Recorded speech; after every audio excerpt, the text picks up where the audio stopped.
Okay, hello and welcome again for the second part of SeaWorld Scandal. So I'm just going to quickly give my disclaimer.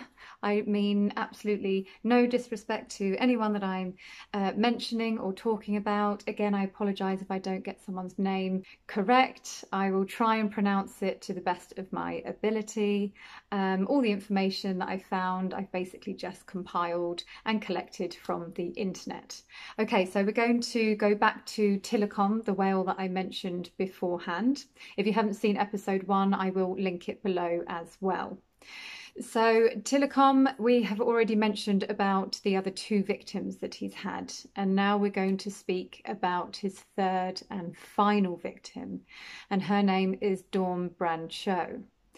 And it sounds like she was a fantastic person. She worked hard, she played hard.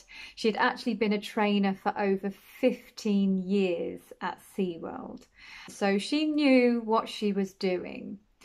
But it was actually one day they were having a show that wasn't actually going particularly well. So they thought, let's bring Tilikum in and, we'll do a few things with him at the end. And it seemed at the beginning that he was quite obedient and he was working well with Dawn. But there was something that she wanted him to do. I think they call it a peck wave or something, when he basically goes round and he waves to all of the audience.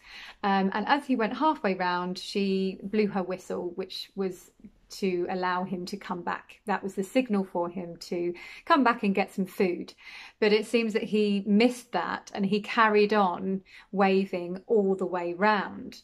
Now, when he came back, he didn't get any food, and that's to show, no, you haven't done the right thing, so I won't feed you this time. I'm going to give you another order, basically. Now, I think this is when he started to get a little bit frustrated and he wasn't working as well. He wasn't really listening to what Dawn wanted from him. Now, after that, she then decided to do a move.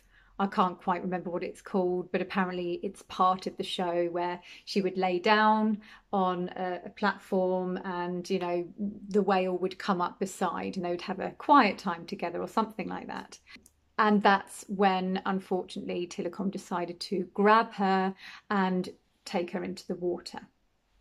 Now, the family actually, they didn't want they called it the death video available for people to see, so it did actually get sealed. It was the most brutal out of all of them. If you remember the first one, Kelty Burns, where she was dragged down, taken up, dragged down until she drowned. Just imagine that times 100. And the worst part is that even after she had died, he didn't let go of her. He just kept her in his mouth. Oh yes, there's a 911 call, which again I'll link below. Sounds like they were already trying to put the blame onto Dawn. And of course this outraged the trainers and people who knew her because she was so experienced, and some of them that were even there on the day said she didn't do anything wrong. These are shows that they've been doing for years, and she's been there for a long time. And a little bit of deja vu comes back because SeaWorld's first report is that the trainer fell into the water and drowned, which might have worked if there weren't loads of people watching.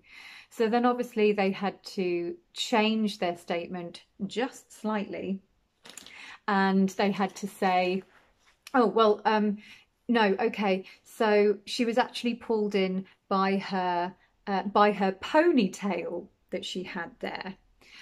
But the funny thing is, you will see loads and loads of pictures of trainers and they've all got ponytails. So again, there wasn't a rule to say, oh, you've got to have your hair in a tight bun, it's not something that was different, But then what was quite interesting is that there was like a TV interview where the lady says, and this 40-year-old woman, she was pulled into the water by her braid. So I was like, okay, so ponytail, but now suddenly it's a braid. Where did you get that from? In fact, there's a video 5 minutes beforehand, and you can see Dawn working with Tilikum, and you can see she's just got a normal ponytail. But again, you've still got eyewitnesses, and quite a few of them said actually she was dragged in by her upper arm. In fact, there was another TV interview that I watched where one of the trainers changed his story and said, oh no, actually she was laying down on her back and then was pulled in by her ponytail. But they said, actually, the position you said she was in, there's no way you could have seen whether or not she was pulled in with her hair. So that didn't make sense. So there were lots of stories and things that were flying around, and you're thinking, oh my goodness, you know, which one is true? And it's crazy because you've got all these witnesses. So you're thinking, surely all the stories should be exactly the same.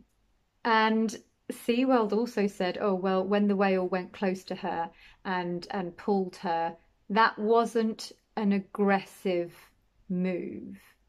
I'm thinking, right, so at which point did you think that it was being more aggressive? Because the medical examiner report, I mean, I won't go into how many injuries she had because it was a hell of a lot, but I will read a few that I've got here. So it said, dislocation of left elbow, dislocation of left knee, abrasions on the back, fracture of the sternum, liver lacerations. And she was also scalped. If you don't quite know what that means, look it up. I'm not going to explain it to you, but it's pretty awful. And again, it must have been so heartbreaking, not only for these people who worked with her to lose such an amazing trainer and friend, but for SeaWorld to then blame it on her, saying that she shouldn't have had her ponytail out, must have angered a lot of people.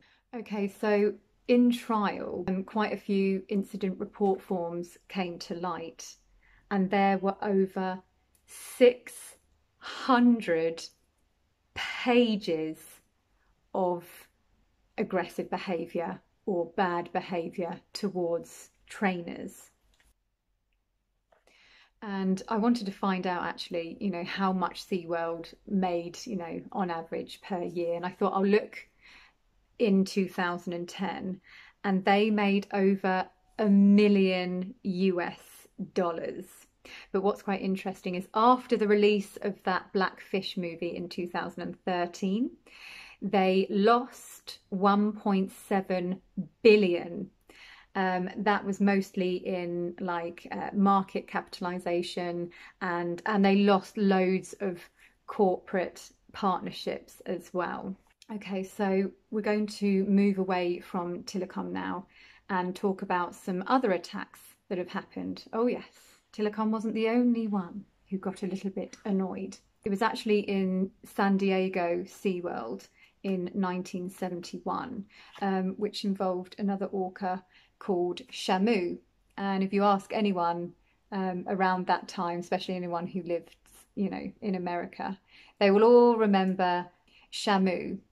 She was actually captured in 1965 when she was just 3 years old, and the name Shamu became incredibly popular and was actually trained to be the park's first performing orca. But after this incident in 1971, she wasn't actually performing anymore. They said that she had retired. So what actually happened, it was a young girl called Annette. I hope that's how you say it. She was actually a secretary at SeaWorld, and they had asked her for a publicity stunt to sit on the back of Shamu whilst she rides round the tank.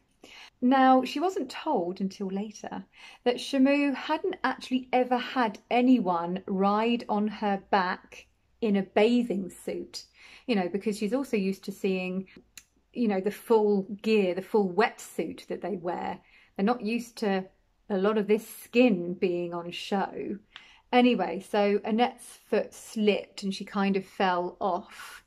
And that's when Shamu grabbed and clamped down on her leg and basically wouldn't let go. Two other people I did see were in the water with her trying to, you know, to help. Eventually she managed to clamp her hands on the side of the tank, and a guy, I think, had a stick or something, put it in Shamu's mouth, and eventually she let go. Now, when I was reading on the internet, it said she had over 100 stitches, but in the actual TV interview, it said that she needed more than 200 stitches. Either way, you know, I'm pretty sure any more than 20 stitches is a hell of a lot. She did actually manage to sue SeaWorld. I think she got roughly around 75,000 US dollars, which I guess back then was actually, you know, quite a lot of money. Now, Shamu actually only survived until she was 9 years old. But by that time, the name Shamu was so big, I think they even managed to trademark it, that they decided, right, well, this Shamu's died, but no one really knows that, so let's just swap her out with like loads of these other whales. But the thing is, they had like the Shamu show in all of these different parks. So I'm not quite sure if people put two and two together saying, well, hang on, there seems to be a Shamu in every single park.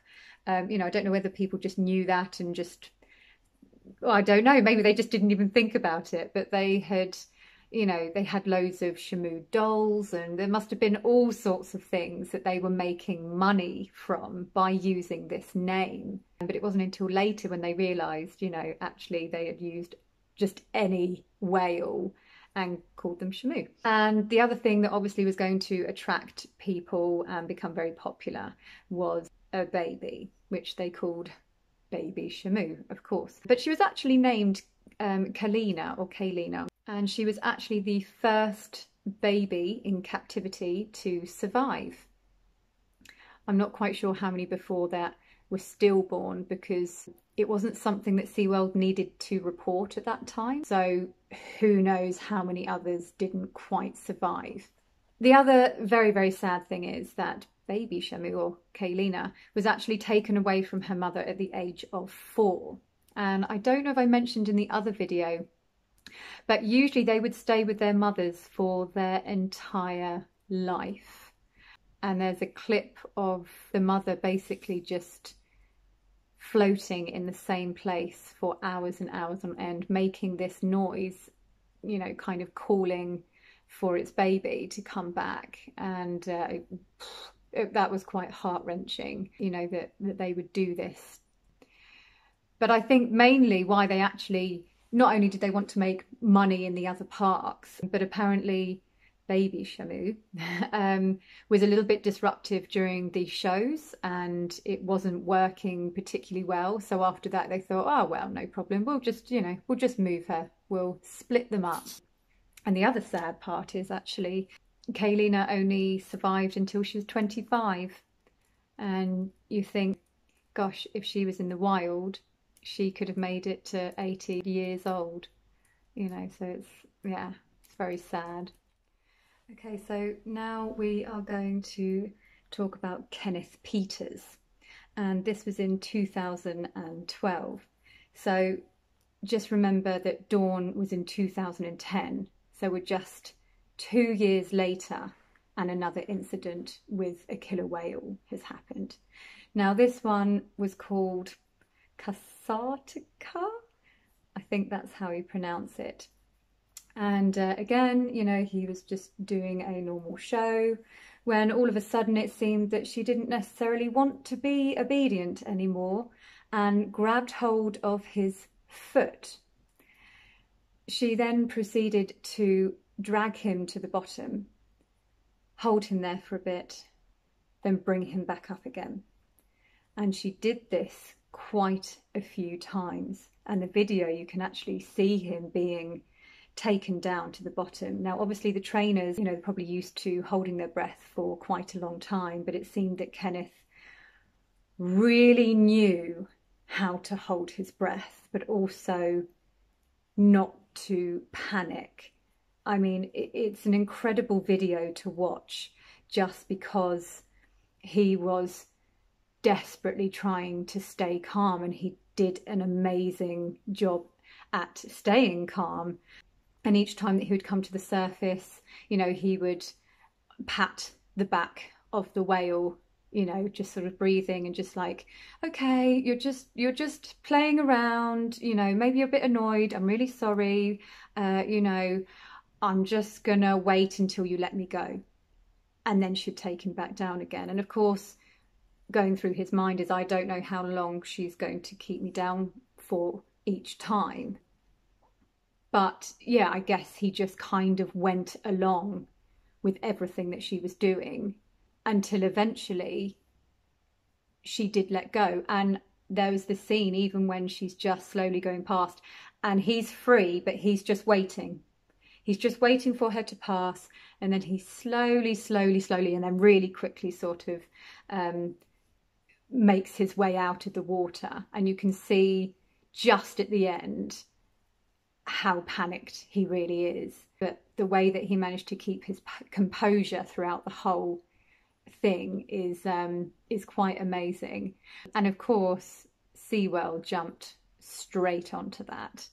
And there's a report where they said this shows, you know, just how trained these people are for incidents like this, you know.